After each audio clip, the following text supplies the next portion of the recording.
Boa noite, senhoras e senhores, sejam bem-vindos a mais uma live do Alibi. Começando hoje mais um episódio do nosso programa Loucuras do Rádio e Outras Histórias, com o querido professor Heraldo Moreira. Boa noite, pai, seja bem-vindo mais uma vez. E o que você tem para contar pra gente hoje? Boa noite, filhão. Boa noite a galera que está aí no chat. Hoje, eu tinha prometido na semana passada, eu ia trazer uma expressão romana que é muito importante para o direito. Sim. Ia dar uma explicação sobre isso, da importância do latim para o direito. E aí, aproveitando, lembrei de uma outra história que tem a ver com o mesmo tema. Então, vou falar das duas coisas. Beleza. Mas antes, tem um vacilo que foi dado por um colega numa das transmissões agora, recentes, após a última gravação. Nosso colega Edvan Fonseca, comentarista lá da Timbira, e eu posso falar o nome, porque além dele estar vivo, está gravado lá no YouTube da TV Timbira, canal TV Timbira. Então não tem como ele não dizer que não aconteceu, que não foi com ele. Ele foi uma das funções do comentarista esportivo durante a transmissão esportiva é a análise das substituições que o treinador faz, né? Certo.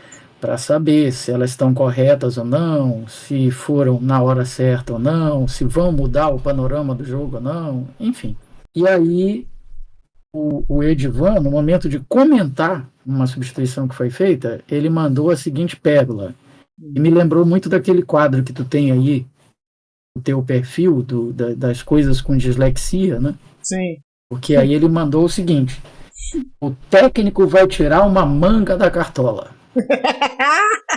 Quer dizer, misturou um monte de coisa, né? Porque muito bom. Não foi nem uma carta na manga, nem um coelho da cartola. Né? Uma manga da cartola. Mas é surpreendente. Aí, na mesma hora, a galera fez aquela zona e tal, aí ele corrigiu, né? Percebeu.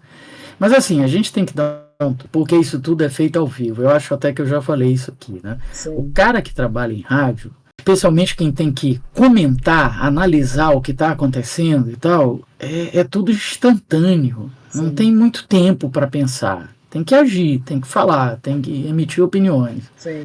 Que é o que o torcedor está querendo ouvir, né? Ele quer saber, porque a informação ele tem fácil, no aplicativo, em qualquer lugar ele vê, o treinador mudou, mas o que isso significa? Aí é que entra a opinião do comentarista, que é importantíssimo. Não que ele esteja certo, mas não é isso, é porque faz o torcedor pensar. Aquilo que o comentarista afirma, ele pensa, é isso mesmo, o cara está certo. Então não é nada disso, esse cara está falando bobagem. Mas ele precisa desse norte, desse referencial, né?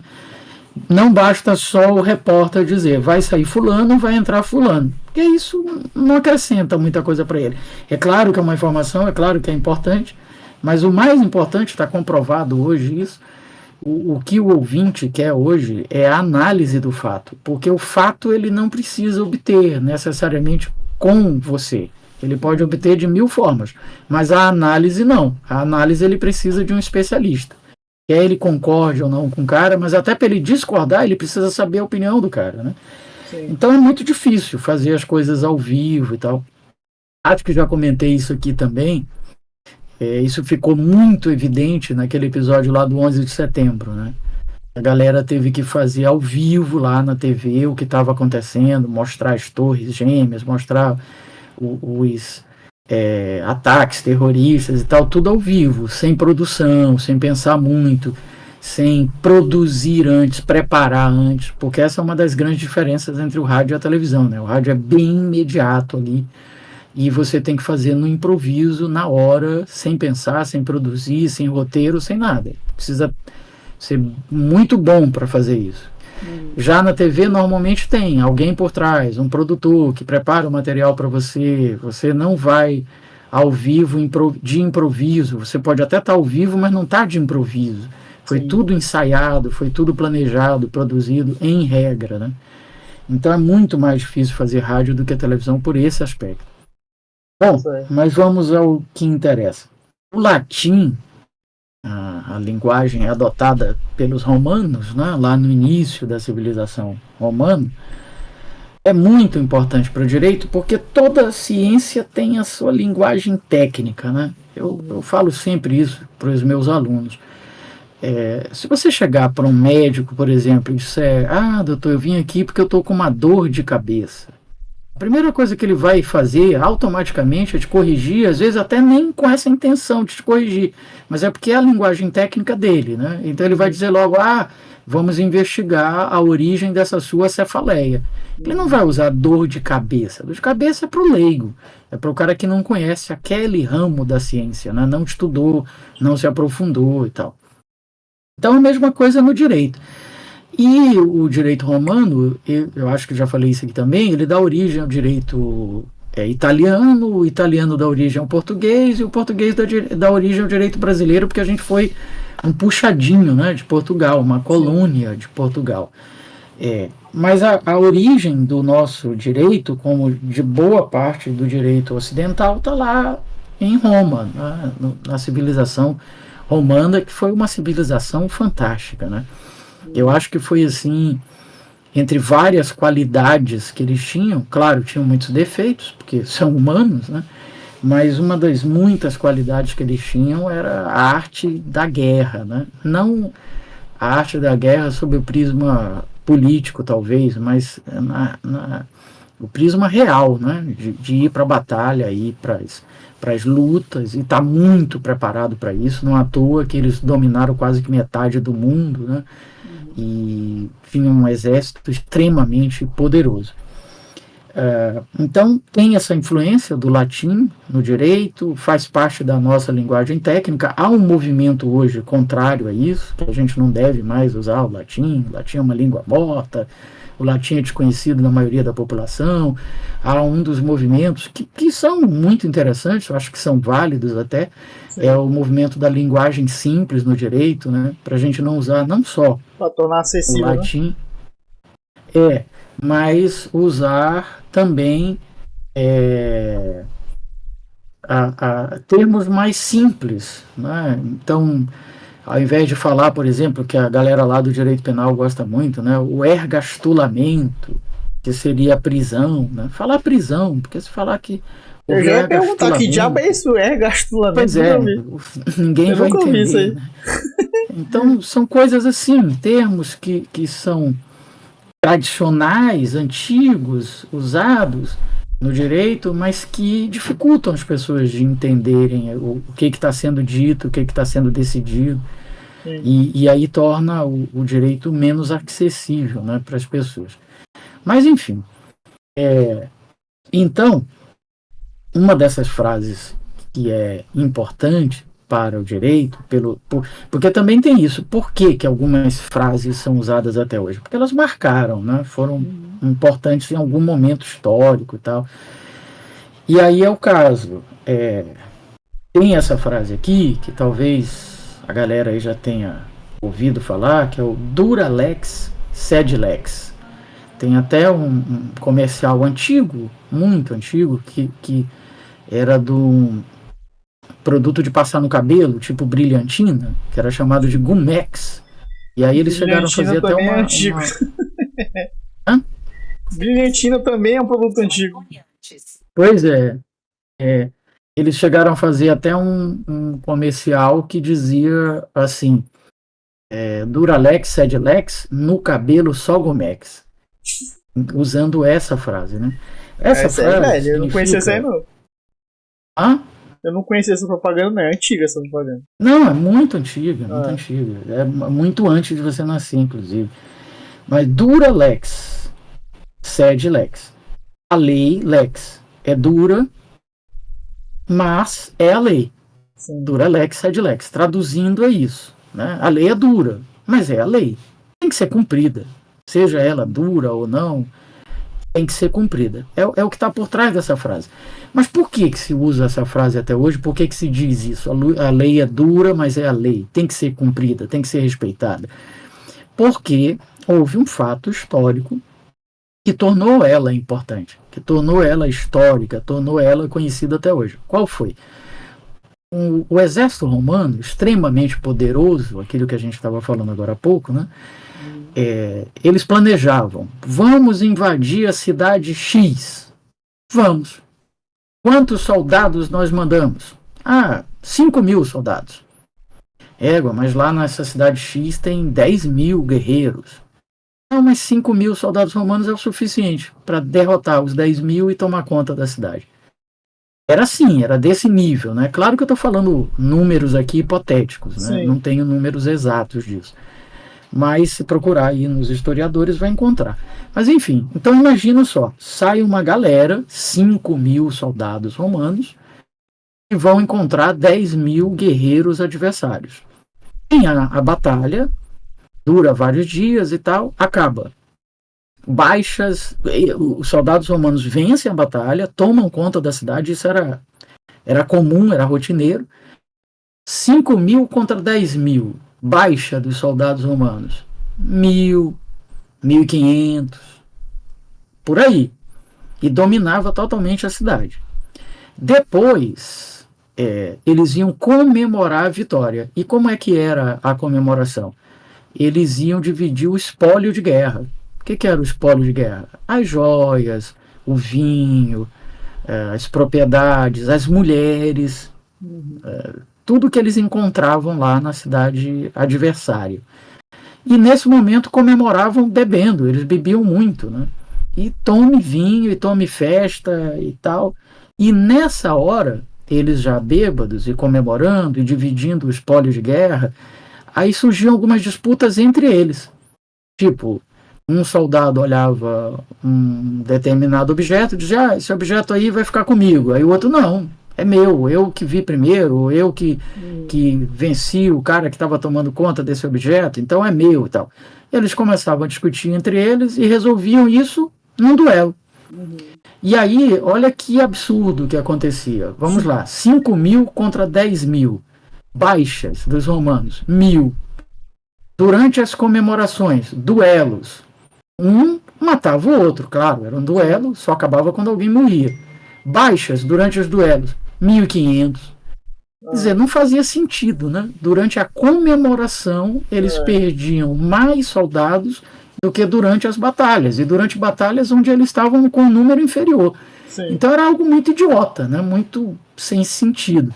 Sim. E aí um determinado general romano criou uma lei dizendo o seguinte: a partir de hoje, soldado romano que duelar com outro soldado romano por causa de espólio de guerra, depois de uma vitória, numa batalha, não sei o quê, o sobrevivente do duelo vai ser morto pelo exército romano. Que era uma forma de desestimular o duelo, sim, porque se o cara ganhasse o duelo, ele morria também, do mesmo jeito. Então não valia a pena duelar por nada. Sim. Ideia muito boa, né? Muito inteligente. Legal.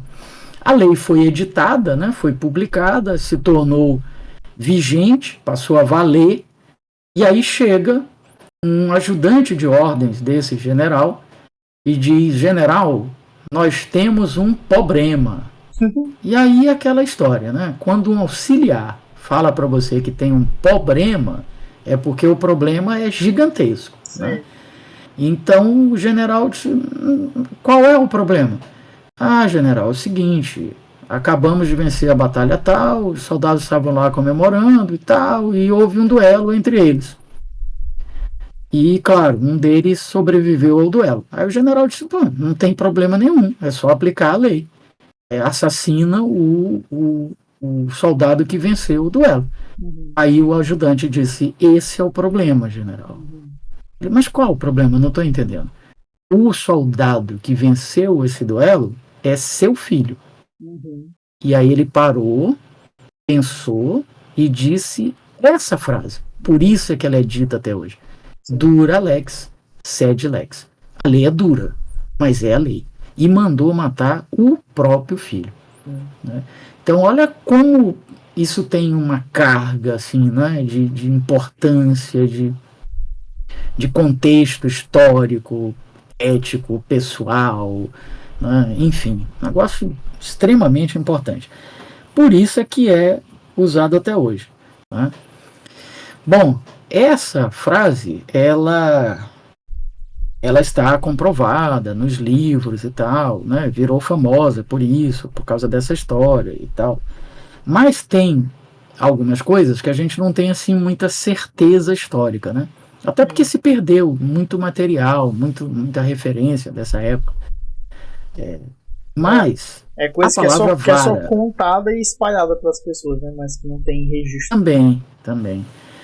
A palavra vara, por que tem vara civil, vara Sim. criminal, vara de Que família? inclusive Por é que a muito palavra? difícil levar a sério as coisas direito porque tem sido vara no nome. Pois é. O teu avô, que você infelizmente não conheceu, meu pai, sobre quem eu já falei muito aqui, né? Que Sim. é o cara mais competente, correto, capaz que eu conheci na minha vida, assim. Era muito sério, muito sério. Era difícil ele brincar, assim. Era da Uhum. personalidade dele, da característica dele mesmo. E mais uma das pouquíssimas brincadeiras que ele fazia era essa. Ele era juiz e quando chegava algum advogado que tinha estudado junto com ele na faculdade de Direito, que chegava e o tratava não como colega, porque naquele momento era um advogado e um juiz, então o tratamento tem que ser respeitoso em mão dupla, né? Sim. Então o advogado chegava lá, excelência, posso entrar e tal. E aí ele, quando olhava que era um amigo de faculdade e tal, ele dizia, ah, pô, que isso, claro que tu pode entrar, essa vara sempre foi tua, desde a época da faculdade e tal. Então, era uma das poucas brincadeiras que ele fazia, mas fazia, porque Sim. é uma brincadeira muito comum, né, entre Sim. É. a galera da área do direito. Hoje eu vou lá na vara, e aí o outro colega diz, tu vai entrar na vara hoje e É. tal. Então, é uma brincadeira comum. Mas dizem que a origem da palavra vara, isso não tem assim uma comprovação muito forte, é porque houve um momento em que o judiciário romano não era público, não era o Estado que julgava as lides, os problemas jurídicos. Quem resolvia era os pretores. Inclusive no julgamento lá de Jesus, que está ele, que está o Barrabás e tal, a galera lá que está sendo julgada é um pretor que conduz o julgamento, né? O Pôncio Pilatos, né? Que era um juiz, só que era um juiz privado. Era um juiz que ele só julgava se fosse pago. Então não era um funcionário público do Estado, como é hoje, né? Ou como é aqui, que julgava. E aí dizem que ao lado da mesa, do gabinete do pretor, tinha uma espada, porque a mesma espada que está lá na deusa Temis, da justiça, que tem uma venda nos olhos, que tem uma espada numa mão, tem uma balança na outra, tudo aquilo ali é simbólico, né? Sim. A venda é para indicar a imparcialidade que o juiz deve ter, a balança nas mãos é para determinar que tem que pesar os argumentos para decidir quem que tem realmente razão. A espada na mão é para demonstrar a força que tem de decidir e a decisão que foi dada, o perdedor tem que se submeter a ela.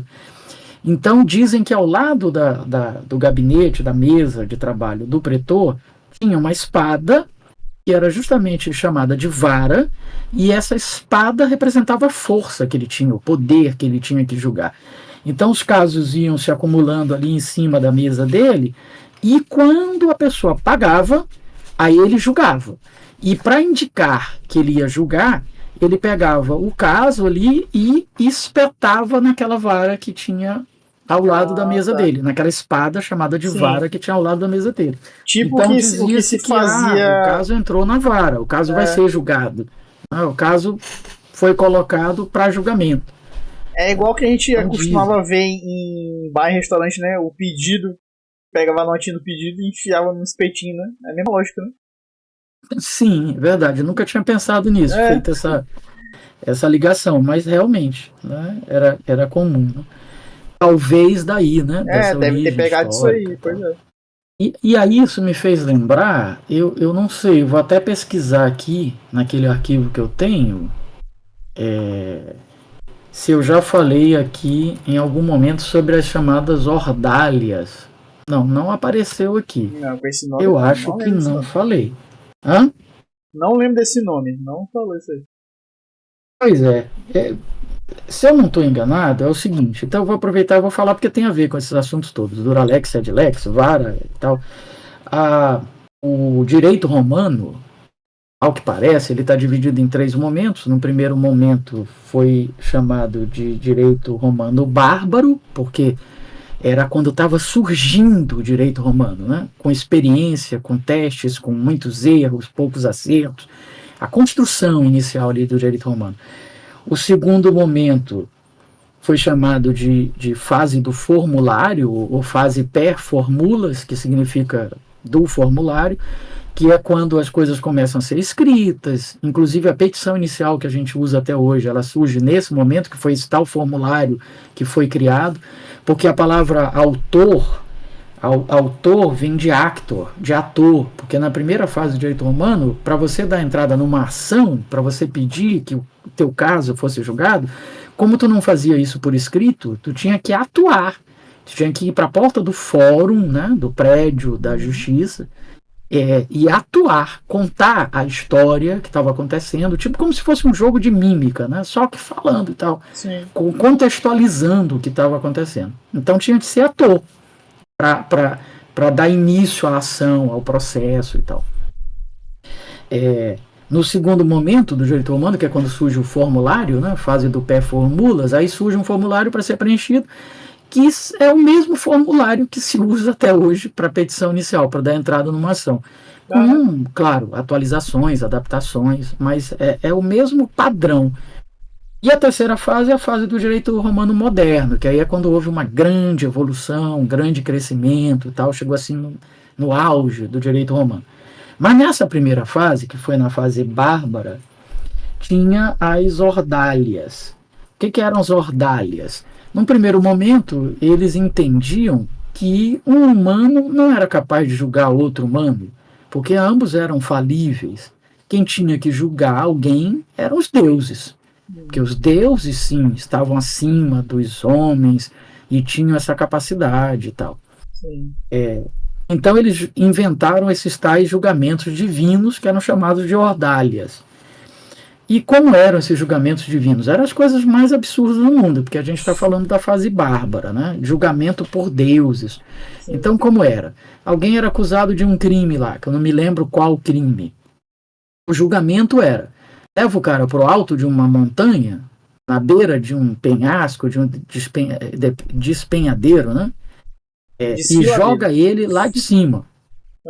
Se ele sobreviver à queda, é porque os deuses estão indicando que ele não é o culpado. Ele não cometeu aquele crime.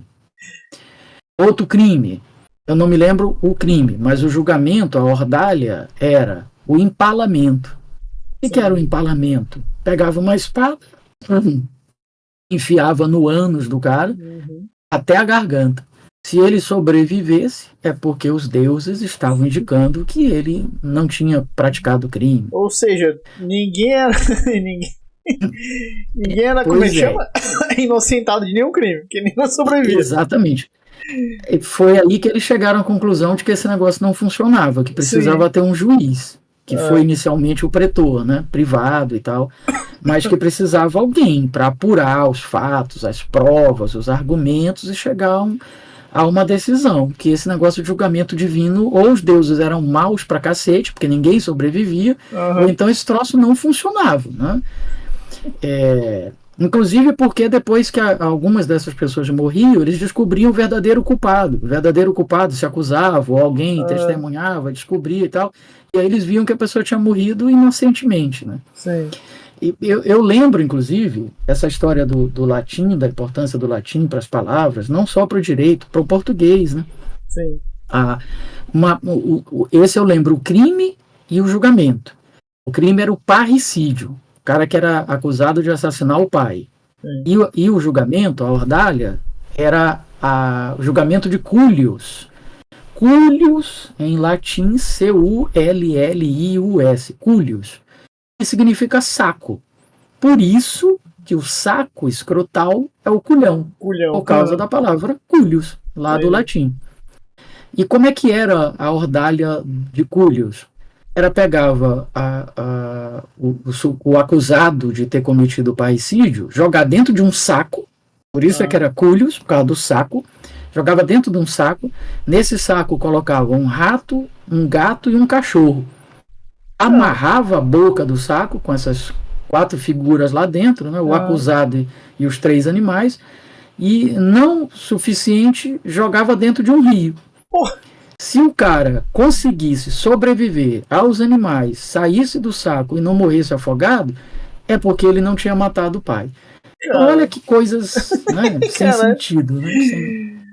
Parece que é só os caras aproveitando da situação para poder cometer os crimes mais atrozes possível. Pior do que o que a pessoa tinha cometido muitas das vezes. Né?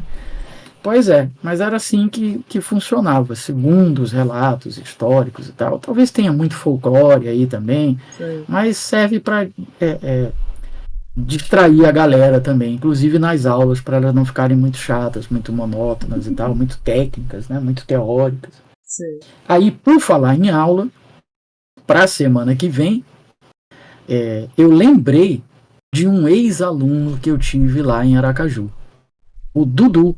Eu posso falar o nome dele porque ninguém vai saber o nome dele real, né? O apelido dele era Dudu.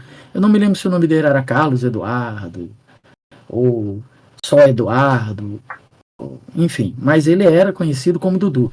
E esse cara, ele propiciou assim pelo menos 4 histórias muito engraçadas. Uma que aconteceu comigo e outras 3 porque foi assim. A partir daí ele passou a ser uma figura folclórica e os colegas da turma dele, à medida que iam me encontrando, iam me contando. Ei, professor, você não sabe o que o Dudu aprontou. Aí, eita, mais uma história do Dudu. E aí tem 4 que eu lembro, assim, que foram as mais marcantes. A que aconteceu comigo e as outras 3 que eu fiquei sabendo pelos colegas dele de turma, que é o que eu pretendo contar na próxima segunda-feira. Beleza. Episódio que vem, então, vai ser episódio do Dudu e Edu. Então é isso, por hoje. Sei nem quanto tempo deu aí, acho que meia hora, né? 27 minutos. Um pouquinho menos. Tá ótimo, tá de bom tamanho, porque as histórias estão rareando. Por acaso eu lembrei dessas histórias do Dudu pra semana que vem, senão não teria nada. Sim. Então, beleza. Bom, então é isso por hoje. Valeu, pai. Boa noite. Falou, filho. Bom trabalho aí e até semana que vem. Valeu, um abraço aí pra galera também. Nem cumprimentei o pessoal, nem tava vindo aqui acompanhando o chat. Mas um abraço a todas e todos aí. A todos. Especialmente ao Leonardo, que sempre está presente, Leonardo sempre gosta das histórias, acompanha. Em nome dele eu cumprimento os demais. Pronto. Aí, Léo, pra ti. Valeu, pai. Até mais. Falou. Tchau, galera. Nice. Então é isso, galera. Obrigado pela companhia, pela presença mais uma vez. Espero vocês no episódio da semana que vem. Ao vivo aqui na Twitch. Gravação do programa. Semana que vem, segunda-feira. A partir das 10 da noite. E aos sábados às 10 da manhã. Vídeo novo aqui no YouTube para você que tá vendo agora. Beleza? Então senta o dedo no like aí. Deixa um comentário. Compartilha com a galera que quer saber das histórias. Aprender coisas novas e ouvir as histórias curiosas das loucuras do rádio. Beleza? Então é isso. Obrigado. Tamo junto. É nóis. E até semana que vem. Valeu.